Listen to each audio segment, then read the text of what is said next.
Our first talking point on politics today on independent television and radio is the result of a recent polls conducted by NOI Limited, commissioned by ANAP. The result shows that the candidate of the Labour Party, that is the presidential candidate, is in lead of other candidates ahead of the 2023 election. That's the second time in a row. NOI Limited, commissioned by ANAP, will conduct an opinion polls on the 2023 election. But there are some other details that we would like to talk about on the show. With that, I say welcome on board the program for today and for this week. My name is Sonny Duke Okosun. Let me welcome our panelists to the show. From my extreme left, Reverend Olu Martins is the Executive Director of Canvassers for Democracy and Rule of Law. He's also the Senior Pastor of Hill City Christian Center. Reverend Olu Martins, thank you for joining us on the program. Good morning to our listeners and to our viewers. Merry Christmas. I hope that ITV will provide us a Father Christmas club. But I guess it's the economy, so we will.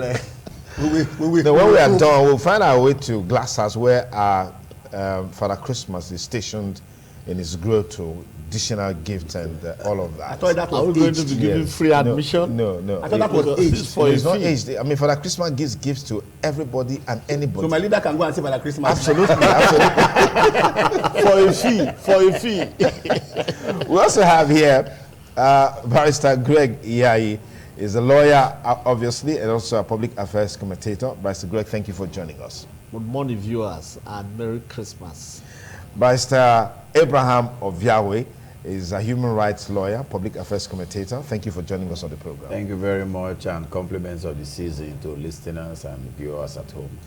Okay, let's get started. As you know, our studio line will be open at the appropriate time, so you can call in and participate in the conversation. Like we always say, ensure that you're civil in your language.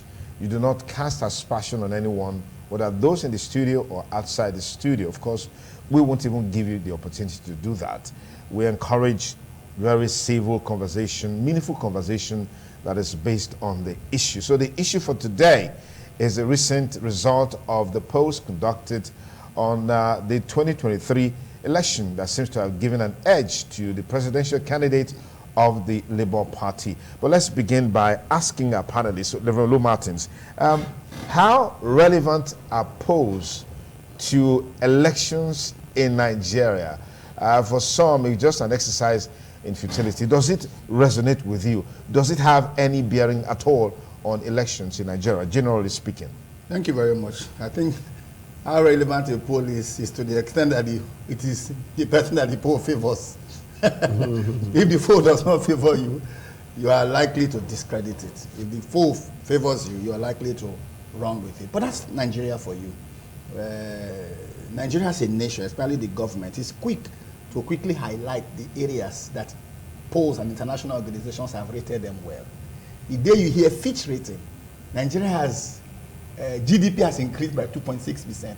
The first people that we amplify is the Minister of Information, and perhaps the Minister of Budget, and planning. Yeah, because the day Transparency International comes to say we are 126 and a half position out of 150 countries, they are the first people that will discredit it. The relevance of any poll perhaps should have to do with the credibility. I don't know whether to call it the police now or the people who are conducting, the poll. If the people conducting the poll, first of all, have a history of conducting polls and accurately at that, without external influence, no doubt that poll is relevant. And in this particular instance, NOI are perhaps the most reputable people in terms of, conducting polls. They've been doing so since 2011. And their predictions have been bullseye correct. 2011, they predicted. 2015, they predicted it was correct. 2019, they predicted it was correct. Now they have come up with another, prediction. So with that kind of background, They are non-political, they are non-profit, they don't have an alignment. The people who conduct it are not even known political figures. So to that extent, going by the antecedent and the people who constitute the NOI poll and the ANAP that sponsored them, clearly is that no serious person, whether it is the politician or the political watchers or the voters, nobody should take, everybody should take this poll seriously. Instead of condemning it, you should take it serious because it has proven over time to be credible and correct. All right, Mr. Gregiai, they always say this, that the things about Nigeria are usually very unique and special. They don't follow determined patterns. For example, in civilized democracies or advanced democracies, when candidates come out for debates, it can either sway the electorates in their favor or against them. Yes. But in Nigeria, those who come out for debates may not necessarily get the votes. Those who didn't come out for the debates, the election results are announced. I mean, the result seems to go in their favor. Yes. So, using that as a benchmark, how does this issue of election poll results resonate with you? Does it have any meaning? Does it have any bearing on an election, considering the peculiarity of Nigeria? Yes. If I were contesting, I think I would take the polls very seriously, because whether you like it or not, it's a kind of reflection of what the people are saying. And to that extent, because if the credibility of those conducting the polls is established, their neutrality and their expertise, it should be taken very seriously. And even if you are in government, if polls are conducted and the numbers are against you, you should take it seriously. You should not ignore it, because it's like vox populi, the voice of the people. And I think any serious politician, if the polls are in your favor, take it seriously, work harder, and know why. Because there will certainly be areas that give you edge over others. Okay. So you maintain or even improve on those areas. And then if the polls did not favor you, you now know that you have some work to do. And work it up. Okay. Maybe the next poll might shoot you up or give you an edge over other people. So I think it should be taken seriously. Though in Nigeria, like you said, things do not always go the same way. But you see, you can't ignore the fact that what the people say is eventually, by the grace of God, what will prevail. Okay. Pastor Viawe, let's get your take on the reactions that have trailed the announcement of the poll results, particularly from the ruling party and then the major opposition party, the PDP. And one clear thing that has come forth in this poll results is that before now in Nigerian politics, it's always been a two-horse race between the APC and the PDP. We saw that change to a three-horse race, but from the poll's result, it's now a four-horse race. What does this portend for the 2023 election? The consciousness are expanding, and Nigerians are getting tired of the two major political parties who have had a bite at the seat of power over the years. Nigerians have tested one. We all went to Mount Olympus to say no, and we brought another government in power. And from the way it seems, life has not gotten better for our people. And we're becoming quite impatient about what they are telling us. We don't want to listen to them anymore. We feel that there is time for us. Nigerians are saying there is need to change the drivers of this seat of power. But the reality with respect to the polls, the reactions are not surprising, it's expected, because politics in this country is played without principles. We are all concerned about how we can speak in a manner that operates to favor the interests of our various political parties. But the reality in all of this, that the poll is only a conscious guide to the feelings and thinking of the people. I try to look at it quite radically differently, to the extent that you ask yourself, who are those that constitute the electoral college that casted his votes? For example, I didn't vote as an individual. I'm eligible, I have a voter's card. The mass of the people in the rural areas who do not have access to the internet, who do not have data, who do not have Android phones to enable them cast their votes. Are you saying you may not be too sure what they are thinking, what they are mind, but what that clearly shows that the enlightened majority of the enlightened people, both at home and abroad, because I do not think that there were restrictions for only those who reside within the shores of this country who will be available. Don't also forget, we have persons who do not have voters cards but have access to the internet, who may also have voted. There are the peculiarities and dynamics you will find around all this. But in summary, what the polls have been able to do, the polls have been able to show a conscious thinking and directions of Nigerians, both at home and in diaspora, what their minds and feelings are with respect to who becomes the president of this country come 2023. Okay. That in itself is a conscious direction. But in reality, the dynamics and polemics of politics plays very unique role.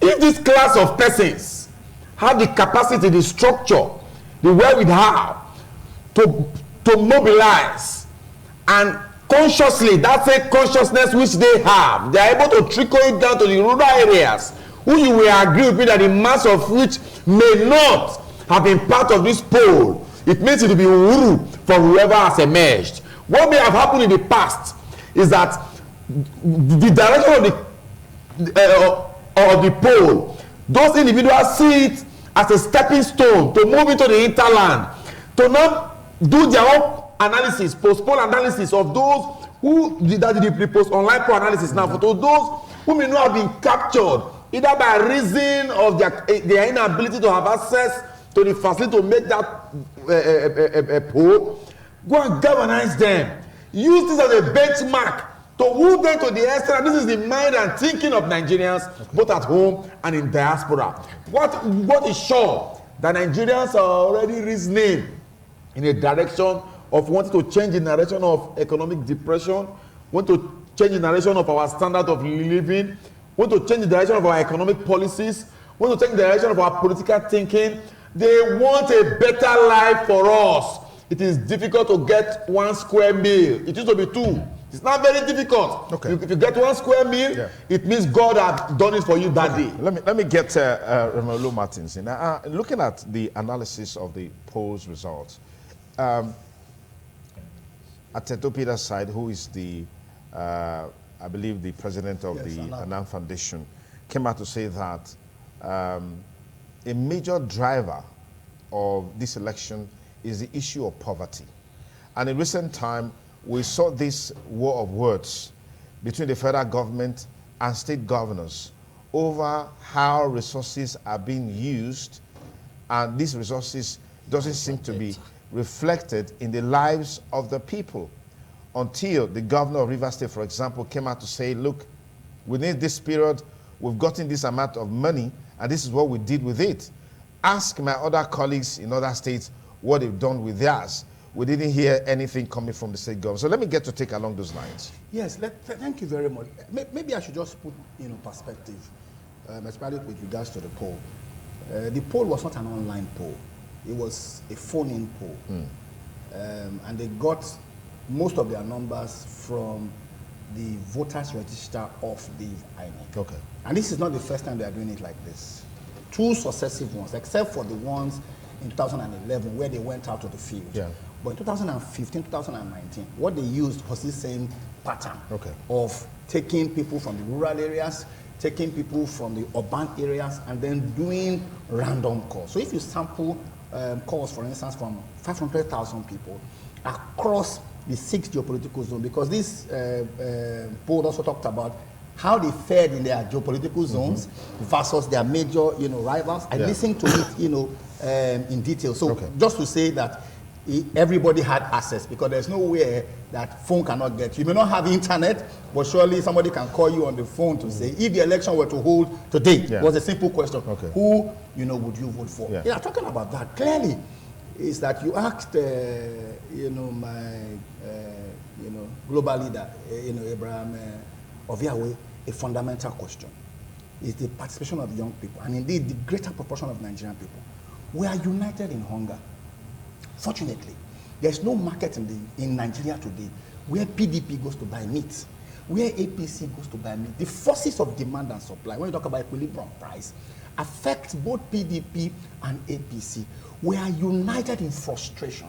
The people who are Japanese today they are not whether they are northerners or southerners. Everybody wants to leave the shores of this country. We are bound in insecurity. Let me doff my cap to the military and paramilitary people who are doing a hell of work in this U-type period to attempt to stem the tide of criminality. So, with that in mind, everybody is prepared. It has never been as bad as this. For the first time in the history of Nigeria, prices of petrol is increasing from the pump price, and nobody is doing anything about it. There is no shutdown, there is no protest. I keep telling people, I don't know who is praying for this APC Buhari-led government, but whoever is praying, whether it's a pastor, imam, or a native doctor, they should give the guy double promotion, because how they succeed in doing these things, and people keep quiet. There's no outpouring of anger. Nobody is protesting. Civil society not doing anything. Labor is not mobilizing. Never been this bad. So because of that, now everybody has come to realize, like he said, it's like we now have, I don't know whether to call it by that poll, a 4-horse, race. For me, it seemed more like a 3.5 horse, because it looked like one of the horses, one leg don't break. So when you talk about 1%, he only say, even in his own northwest zone, he had 1, percent. So for me, it looks more like a 3-pronged, approach. And APC is finding a Herculean task in convincing us that they want to change government. They want to change government in a government they are in charge of. PDP is convincing us, because it's not like PDP did excellently well when they were in power for 16 years. They were arrogant about it. They also didn't improve the lives of the majority of Nigerian people. In fact, they thought that they were going to be there ad infinitum. I don't know if I got it well with permission from from the lawyers. They thought they were going to be there. Why people can be talking about PDP is because we didn't think that there's going to be another decimal for measuring failure, where like the APC had taken us to. If the PDP knew that the APC were going to do as bad as this, perhaps they would have done better. And this is why a third approach, because people have tried the thief on the left, people have tried the thief, on the right. Why don't we try the guy in the middle who seems like it is neutral? That is what is giving drive to this third force. Because it's not perhaps about the individual. It's the fact that Nigerians want to express themselves through people who are credible, through people who have competency. The challenge I keep telling people is that we don't add morality to our politics in this part of the world. We talk about roads, we talk about education. We don't talk about the individuals. You know what is aiding what we call Yahoo here? It's because we have irresponsible leadership. We have spokespersons who are wife beaters.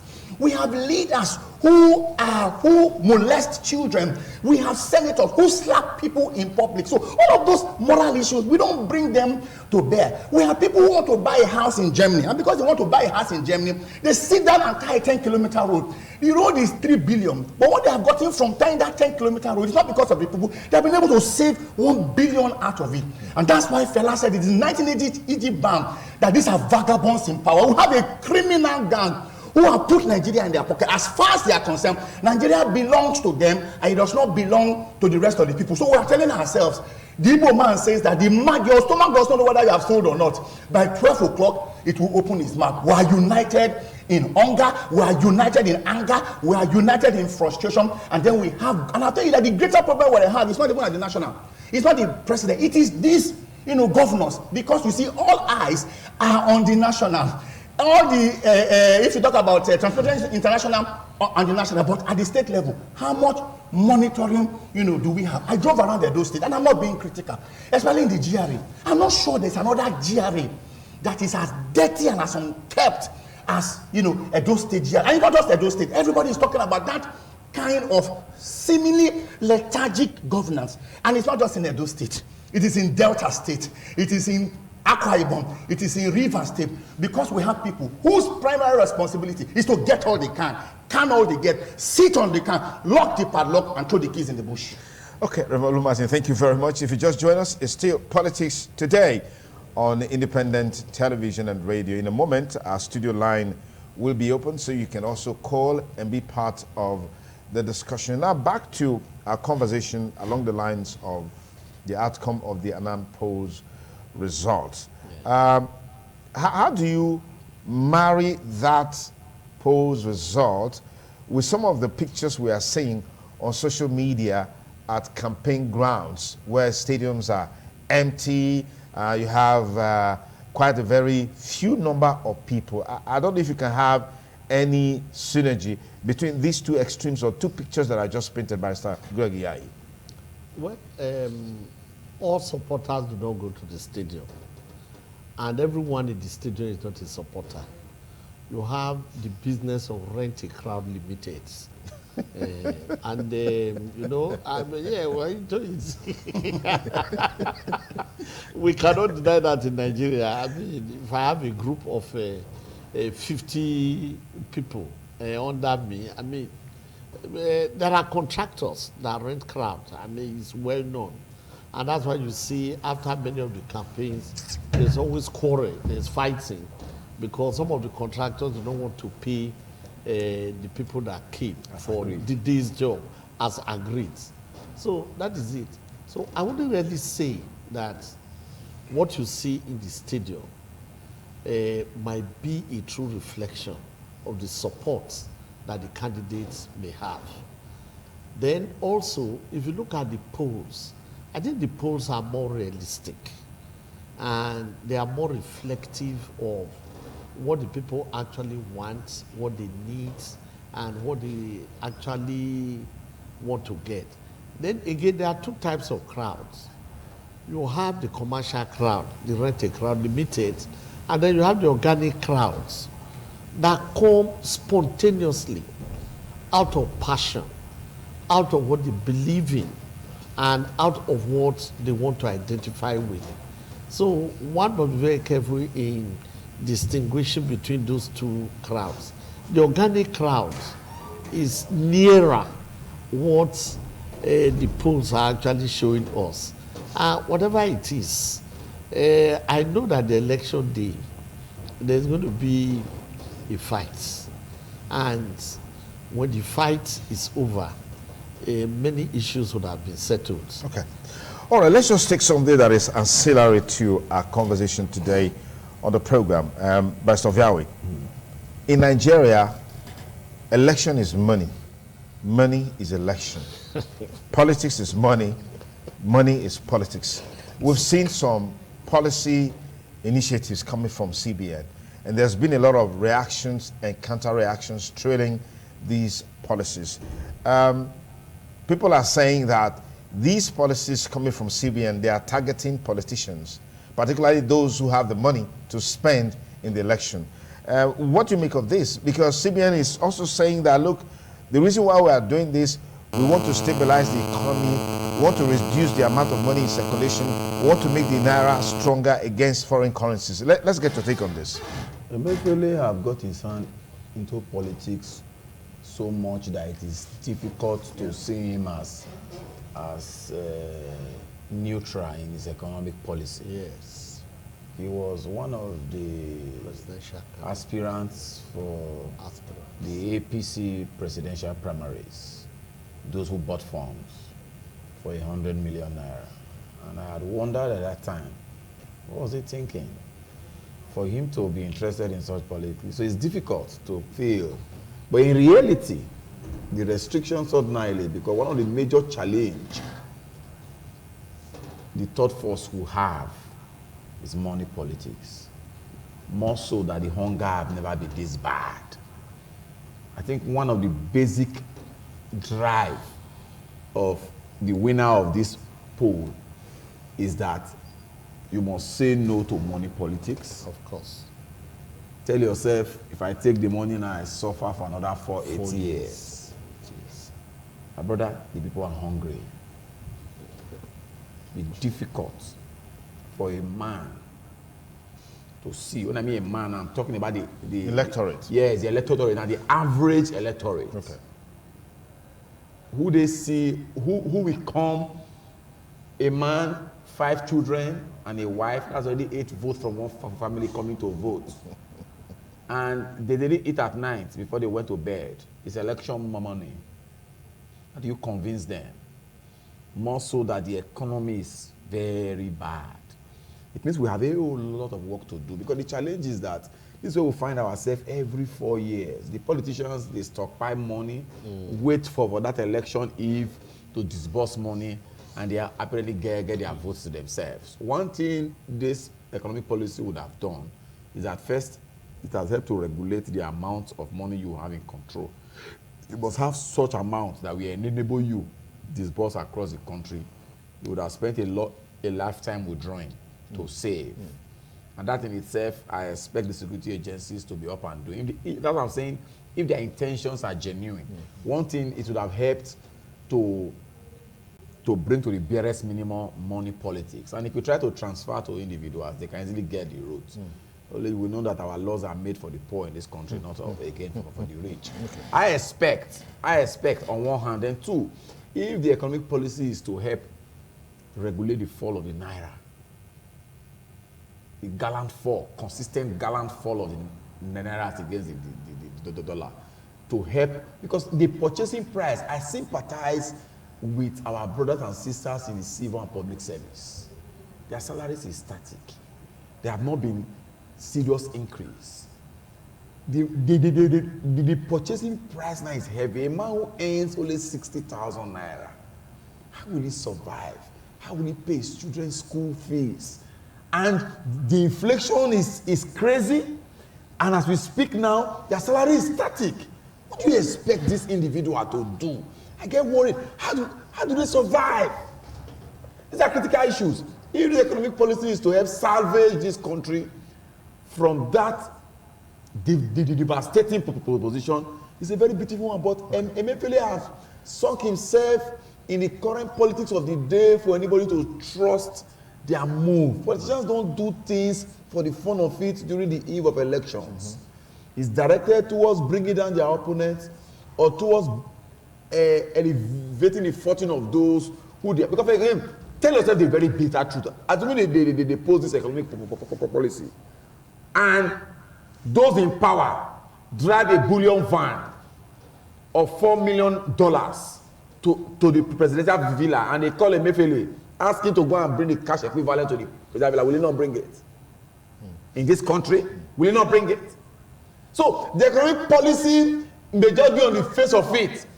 There must be an undertone, particularly when it's happening on the eve of the elections. Time is a revealer of all. Reverend Martin, is this a political move by CBN? First of all, let's look at the economics of it. Fortunately, I have a bit of a background in that regard. First of all, is that I fear, because you're talking about the small and medium scale. How much of penetrations do we have? We still have, there's still a lot of barter going on. Especially when you go to if you go to market day in Ekoma. Where do the women put their money? They put it in their, waist. Also. That's where they still have the money. So when you're talking about the fact that you don't want people to withdraw more than 500,000 naira in a week, how much of penetration do you have with terms of, penetration in the villages? Number two is the fact that how do you strengthen the naira against the dollar? And I'll tell you what I mean by that. Your policy is against naira. So what it means that if I have $1 million naira, instead of going to buy land, I will convert it to dollars. Knowing that in a month's time, I can convert it back to naira, and I'll make more money in that regard. So it would have made sense if our local production, if we're booming, where there was booming local production, but where we still have to import toothpick, it means that majority of business people must look for how to get dollars. So for them to keep their money in dollars makes more sense than to keep it in naira. So instead of that economic policy to stabilize, it is helping in the dollar it is helping in the rise of the naira, in the rise of the dollar. What people are doing that they are not taking their naira, instead of taking it to the bank, they are going to the bureau de change. You go to bureau de change now. Somebody sent me, a small isusu in dollars the other time. I gallivanted 5 banks just to get about $300.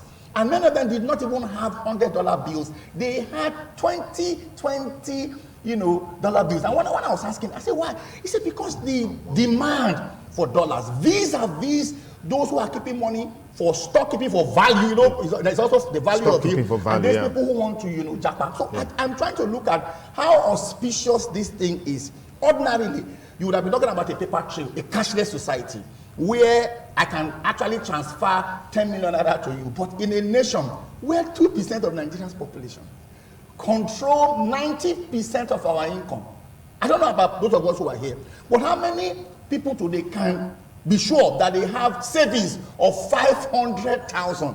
How much less to be able to, withdraw it? So, and if you look at how CBN has been doing, there's been constant policy somersault. It looks as if there's a brain wave, and then you go and you see what happens in another country. Let me quickly give you, my father came to visit his friend in Benin, and he heard his friend using bell to call his student. Bankang, bankang, number 1, bankang, bankang, number 2. So my father exported it to Lagos and gave us number for bell. After giving us number for bell, we had to ask him, because we have 4 boys, the other person had more girls. We had to ask him that, what is your own number, in case we want to call you as our father? Unknown to my father, the man who was using the bell to call his children had stroke 2 months before. And the doctor said, don't shout, all right? Use bell to call them. I said, so daddy, if you want to use bell to call us, it means that you're also inviting a stroke. Do you want stroke? My father said, no. Now that's what happens. We do copy and paste here without understanding, like the lawyers call it, how it operates mutatis, mutandis. How does it work with us? Until we're able to graduate our economy to the extent that there's a lot of orientation. How many people have banking? How many people? We are 200 million people. I can tell you that people who are bankable in this country are not up to 60 million. People still prefer to keep money at home. When my grandmother died, I found 17,000 naira under her mat. 2 days before, she sent us to the market with 600 naira, that there's no money for meat. But we found 17,000. And there are mothers like that who keep money, in different places. So I'm afraid I must anchor it at where, Abraham Oveyawe has put it. Especially penultimate a general election. What is the purport and what is the undertone? That must be investigated. And there's a lot of charge against Emiefele right now. There's some 83 trillion that the DSS, is talking about. So, like he said, time will tell whether it was genuine or whether it was germane or whether it was frivolous or just mere political. Mr. Gregory, you want to add something to that? Yes. Because I know that there were attempts to arrest Emiefele, Yeah. but somehow it was stalled. Yeah. The little I want to add is this.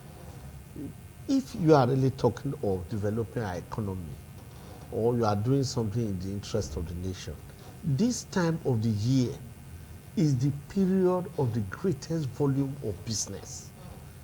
Buying, selling, even if it's pure water. This is the greatest period. Why do you want to get people into financial difficulty? Limit cash withdrawal. Some of them have ordered for goods. The goods have arrived. They want to go and collect.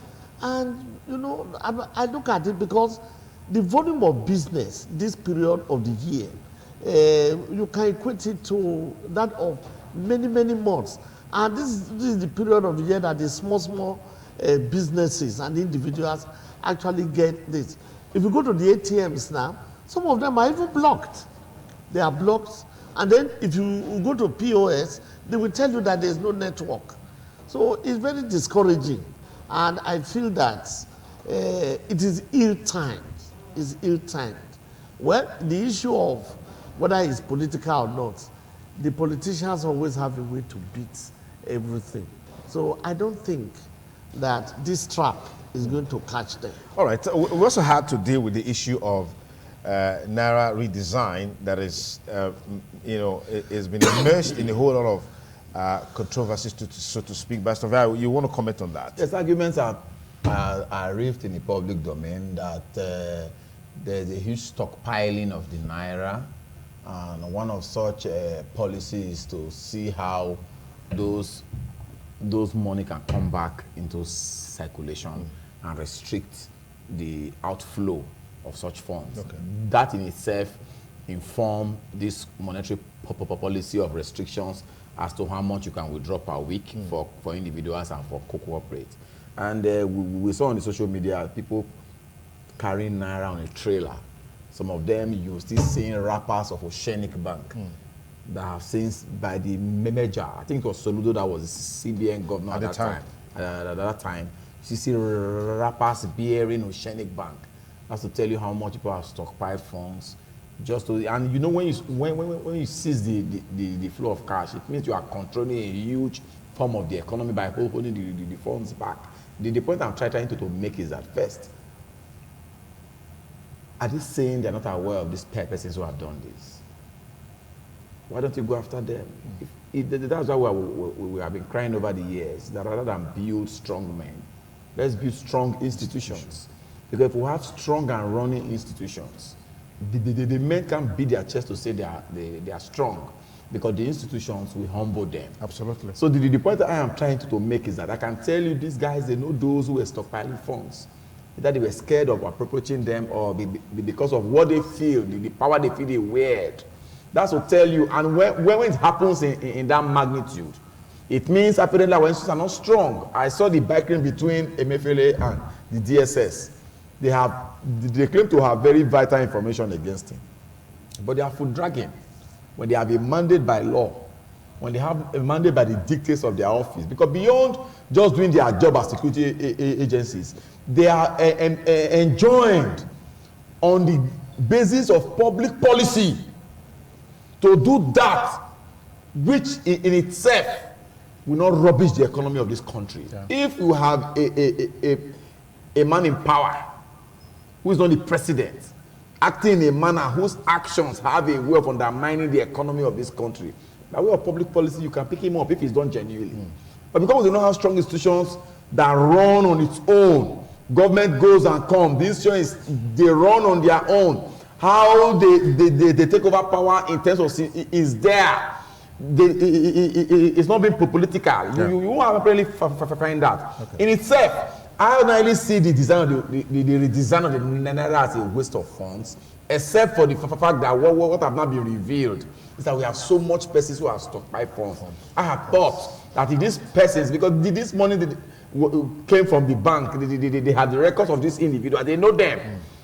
That's why they had that courage to act in that manner and install the policies. They should go after them. Okay. Let's open our studio line, and you can also call and be part of the discussion this beautiful Saturday morning on Politics Today. 07083651320. That's the studio number. 07083651320. 07083651320. That number right now, right away, and let's get your take on our conversation today on the show. You can follow us on our Twitter handle at ITV Radio NG, and we'll follow you back. You can also follow me on my personal Twitter handle at Duke Okosun. I'll follow you back. If you can post a comment there on our conversation, we'll be able to share it on the show. Okay, a whole lot of conversation on the election polls result, projecting the presidential candidate of the Labour Party to be the projected winner. Only time will tell to know how that will materialize. But while we wait for the calls to come in, before we start taking your calls, let's go back to the election proper. I've heard people say this election is a watershed for our country, Nigeria. How does that resonate with you, Reverend Olu Martins? Well, I totally agree with you, because we haven't had so much interest in very recent times. When Buhari was seeking re-election, people really couldn't be bothered. And maybe I should quickly, when you were asking Barrister Greg about crowd and how it doesn't reflect in the voting pattern, You know, some of us at one point in time, because we like certain details, we have had to look at crowd, and we highlighted this crowd, and so we're looking at Venn diagram. All of a sudden, you know, we saw 4 crowds, and then we saw Chukudi in crowd A, we saw Dizen Chukudi in crowd B, we saw a Bizugbe in crowd A, we didn't see him in crowd, but we saw him in crowd C. So it looked as if it had become business venture. At least in that interim, you are available. If they do 2 rallies or 3 rallies in a week in your state, you already understand. I know you're good. You understand what you know you are talking about. And this is not the money that is given to the mobilizers. The mobilizers have money given to them to mobilize the other people. Amazingly, you may even say per head per physical is 2.5. Your mobilizer will go and negotiate with the people for 1.5. Apart from what you are giving to him, you see he has also collected his own funds. So you see how the crowd behave. In a rented crowd, they are just waiting for you to finish and go. In an organic crowd, even when you delay, so what do they do in the rented crowd? They give them part of the money. 1,000 naira, come and collect the balance after. Because if you dare give them 1,000 naira, as soon as they write their name at the gate, they are looking for the next person who is, doing a rally. And then you see them, they are forlorn. They don't really care. They don't even know who is campaigning. It's like somebody who was crying. He said, the man don't die. He said, no, now woman die. He said, man, when they soft like that, don't be woman that they call her. They don't even know who's campaigning, really. They're just there, for their money. But if you see in the organic crowd, there's enthusiasm. So if you really look at people who want to vote, you will look at every crowd minus the structure of the party, divide the crowd into 4.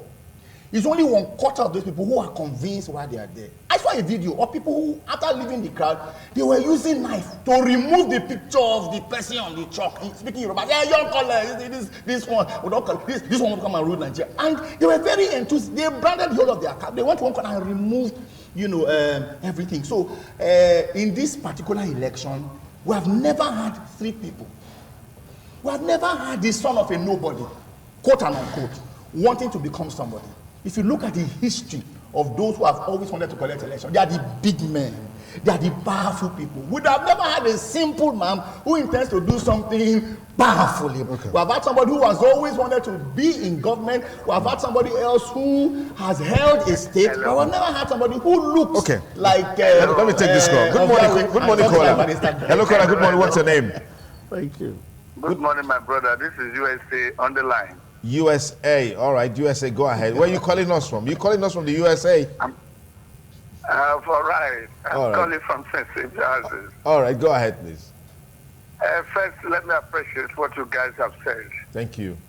My brother Okosum, it is an illusion if anybody believes in this country that we understand the meaning of democracy.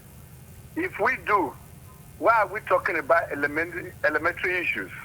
Because what you hear is dying of road, I pay salary, I'll build hospital. Rubbish. When you have what is called the real democracy as it is practiced in the United States of America, we are talking of civilized leadership. Look at the consequences. Number 1, when you have civilized leadership, you do not tell your leader to pay salary, establish schools, build hospital, construct road. Rather, you have a leader who is in charge, who ensures that the political system of the nation runs well. Okay. By ensuring that even though he's contesting, other political parties should also be encouraged. Okay. Not this type of politics we see in Black Africa. 2, when you have civilized leadership under democracy I'm talking of now, you do not beg Mr. President how to run the economy of the country, because he said he's coming on board to what?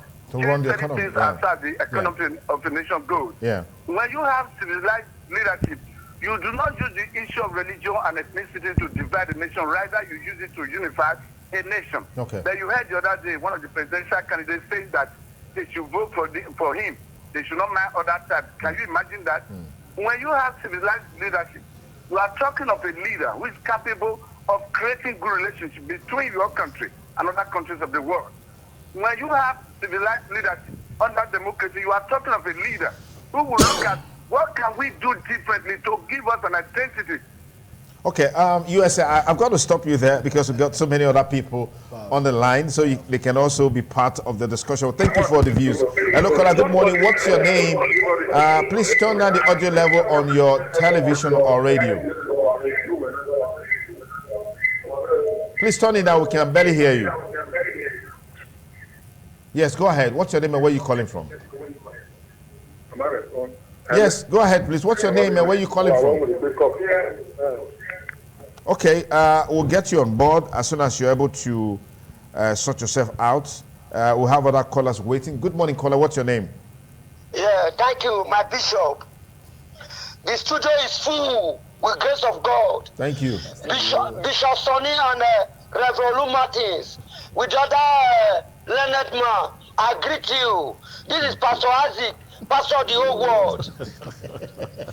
Thank you. Thank you very much, my reverend. Thank you, sir. Bishop Sonny, I greet you the way you tell the after the program. Thank you, God sir. will bless you. Thank you. You will not lose your focus. Amen. You are important. You are important man. Thank you. Great man. Anytime you come studio, you bring responsible people to studio. God will bless you. Amen. But the truth of the matter is that, please don't cut me off. PDP and Labour, those are the only two candidates that is on the race.